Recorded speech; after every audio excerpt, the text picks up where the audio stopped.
Je vous propose de prendre un peu d'air marin maintenant. Pour la dernière étape régionale de la journée, on va partir dans le nord-ouest, au Havre précisément, avec Mathieu Lecoat, qui est responsable du groupe géotechnique du Grand Port Maritime du Havre. Il va nous présenter la gestion de la géotechnique au sein de cette entité, et notamment en matière de sondage et aussi de gestion des données. Bonjour. Donc, Mathieu Lecoat, donc je suis en charge au port de, je dirais plutôt ce qui est la géotechnique opérationnelle, faire réaliser les sondages, etc. Donc, je vais essayer de vous présenter un peu comment on gère ça et ce qu'on fait, nous, de la donnée après en tant que maître d'ouvrage, toute la donnée qu'on accumule. Donc, je vais vous présenter le port du Havre rapidement. Je vais essayer de vous montrer comment on aborde, nous, du côté maître d'ouvrage, un petit peu la géotechnique au port du Havre. Et après, vous montrer des exemples de ce qu'on fait de la donnée, toute la donnée qu'on accumule depuis des années en commandant des études géotechniques. Donc, le port du Havre situé à l'estuaire de la Seine, avec une circonscription donc, terrestre, ici représentée en rouge, à laquelle il faut rajouter un port pétrolier qui est situé un peu plus au nord, qui fait 6 km dans le sens nord-sud sur 27 km dans le sens est-ouest. Et donc, si on veut comparer ça avec Paris, voilà un petit peu ce que ça donne au niveau de l'échelle. Donc, c'est une circonscription totale, y compris la circonscription maritime, qui fait un peu plus de 77 000 hectares. Et donc, on a un petit peu plus de 10 000 hectares qui sont situés en circonscription terrestre. Sur cette circonscription, une des particularités, c'est qu'on a 50% de la superficie qui est en zone naturelle, voire en zone naturelle protégée, classée. Et donc, le port a en gestion 35 km de quais, 40 km de digues, un certain nombre de kilomètres de routes et de voies ferrées.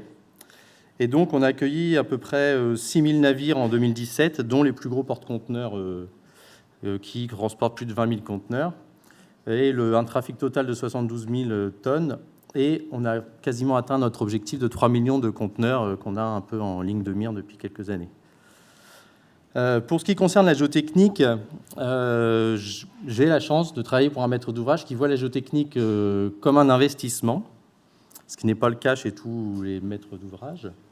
Alors, c'est dû historiquement au fait qu'effectivement, il a fallu qu'on ait quelques sinistres dus en partie à un manque de reconnaissance géotechnique pour qu'il y ait une prise de conscience importante de l'investissement que représentait la géotechnique.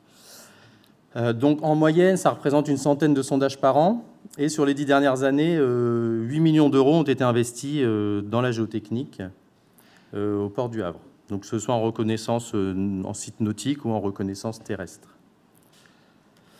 Donc, on aborde des problématiques assez diverses. Donc, tout ce qui est dragabilité des matériaux, tout ce qui est problème de fondation, alors bâtiments, soutènement, etc. La problème de recherche de gisements, notamment de matériaux graveleux dans l'estuaire. Toutes les problématiques liées à la géochimie, donc à la pollution des sols qui vont être déplacés lors des travaux, ce qui peut avoir un impact assez important sur les projets, parce que nous, sur un mètre cube de matériaux dragués, soit on l'immerge et ça nous coûte environ 3 € du mètre cube. Si on est obligé de faire des dépôts étanches à terre, etc., on peut atteindre jusqu'à 100 € du mètre cube. Donc sur quelques millions de mètres cubes transportés, ça commence à jouer un petit peu sur les projets. Et du coup, toutes les problématiques environnementales aussi, tout ce qui est suivi des niveaux de nappe, qui est caractérisation des zones humides, etc.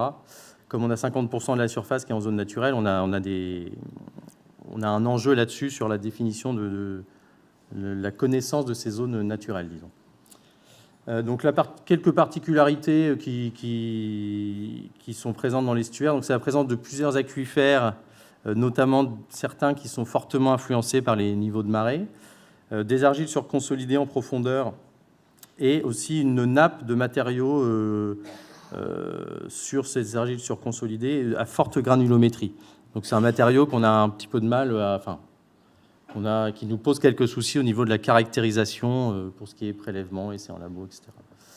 Et donc des zones d'intervention qui sont liées au milieu portuaire, donc qui sont assez diverses. Ça peut être des terminaux en exploitation, des industries et tout ce qui est zone protégée, qui nous amène quelques contraintes, notamment au niveau des plannings d'intervention par rapport aux espèces animales et la faune.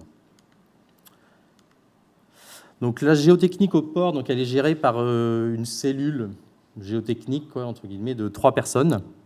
Et nous, on centralise du coup toutes les demandes de demandes d'informations géotechniques et de reconnaissance géotechnique pour l'ensemble des services du port sur toute la zone portuaire. Et on a encore, je sais que ça se fait rare, au niveau des maîtres d'ouvrage, on a encore un bureau d'études en interne, donc qui, derrière, exploite ces données géotechniques. Tout ce qui est prestations in situ et labos sont sous-traités via des marchés. Une partie aussi des synthèses de données pour obtenir des caractéristiques exploitables par le bureau d'études sont sous-traitées aussi à des entreprises de géotechnique. Et donc la définition des campagnes de géotechnique se fait en concertation avec les entreprises avec lesquelles on travaille, sachant qu'une des particularités, qui était au moins il y a quelques années, c'est qu'on utilise beaucoup le CPT. Donc ça s'adapte très bien au sol qu'on a dans l'estuaire. On a des couches de sable qui sont très litées, et donc on utilise beaucoup le CPT. On a gardé quelques prestations entre guillemets en interne, donc pour vous montrer un peu comment nous on gère le fait de donner des reconnaissances géotechniques à des entreprises spécialisées et on récupère les informations. On gère tout ce qui est stockage des carottes, des caisses de carottes de sol. On a ce qu'on appelle une carothèque chez nous. Donc voilà, on a un hangar où on stocke tout est répertorié, etc.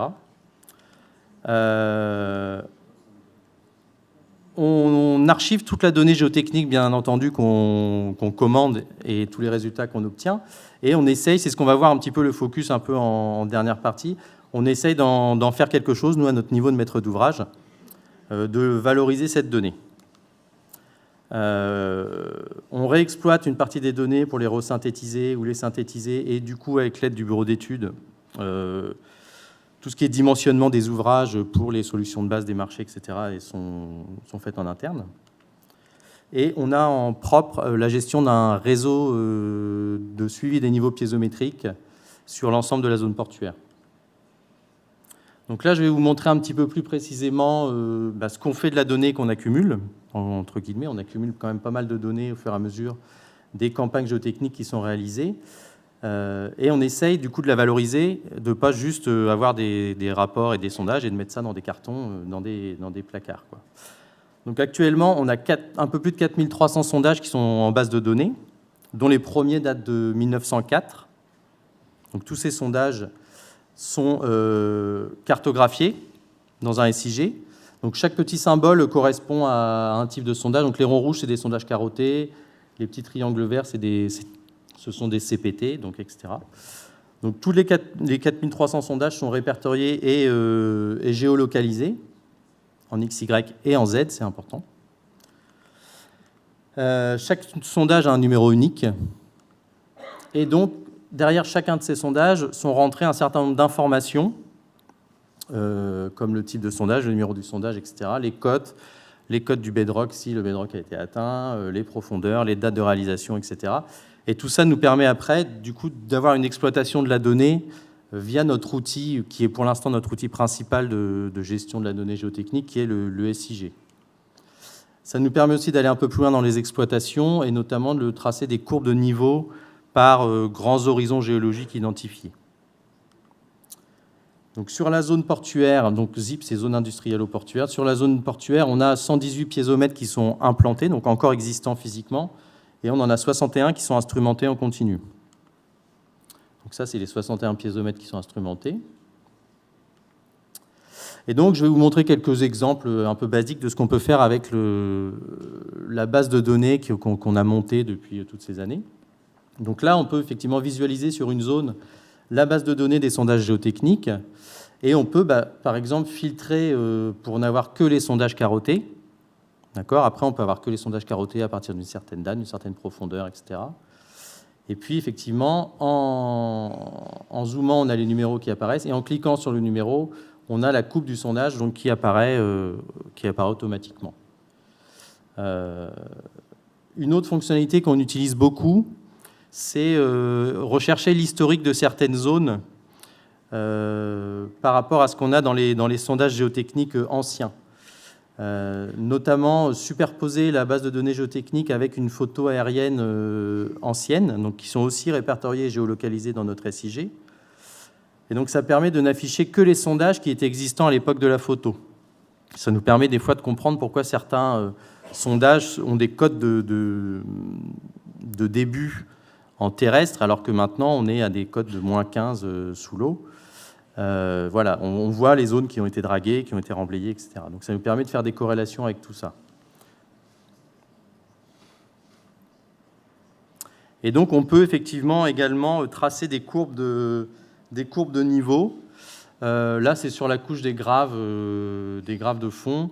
Donc effectivement, ça marche ça marche d'autant mieux qu'on a beaucoup de sondages en base de données et que l'ensemble des cotes des différentes couches, des grandes couches géologiques de la zone portuaire sont renseignés. Donc on est quasiment à 100% de sondages renseignés, mais il y a encore un petit peu de boulot, parce qu'effectivement, une base de données, c'est bien si les données sont renseignées. Ça marche mieux. Donc du point de vue de l'exploitation de la donnée, quelles améliorations sont en cours ou quels souhaits plutôt d'amélioration on a?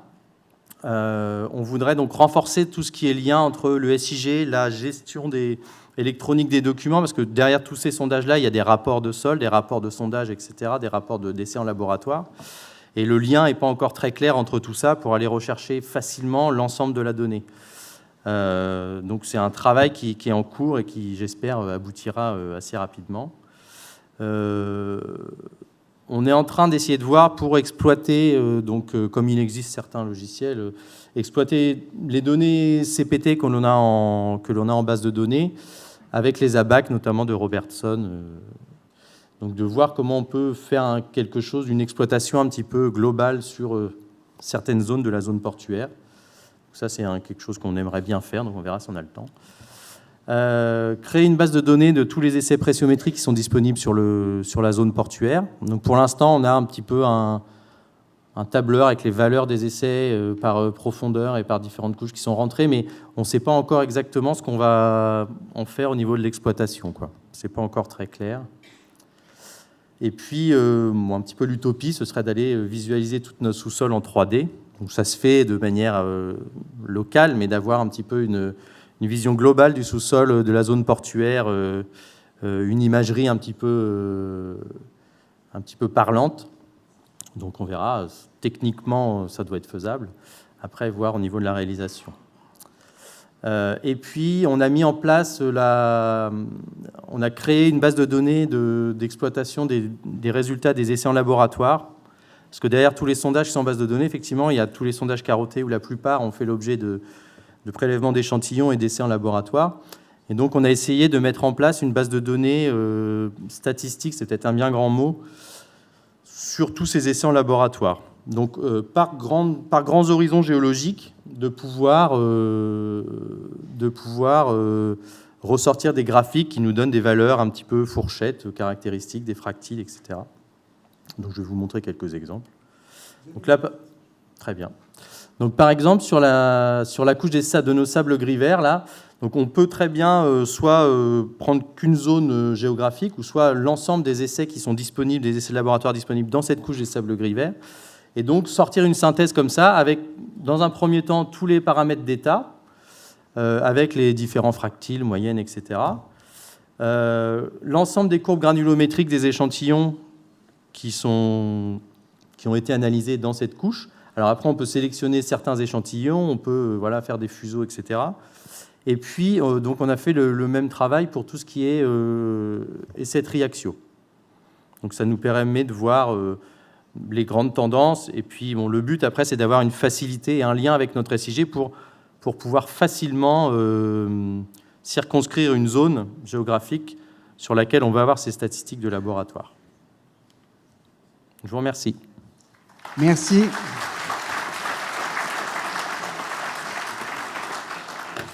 Merci Mathieu Lecoat de votre intervention.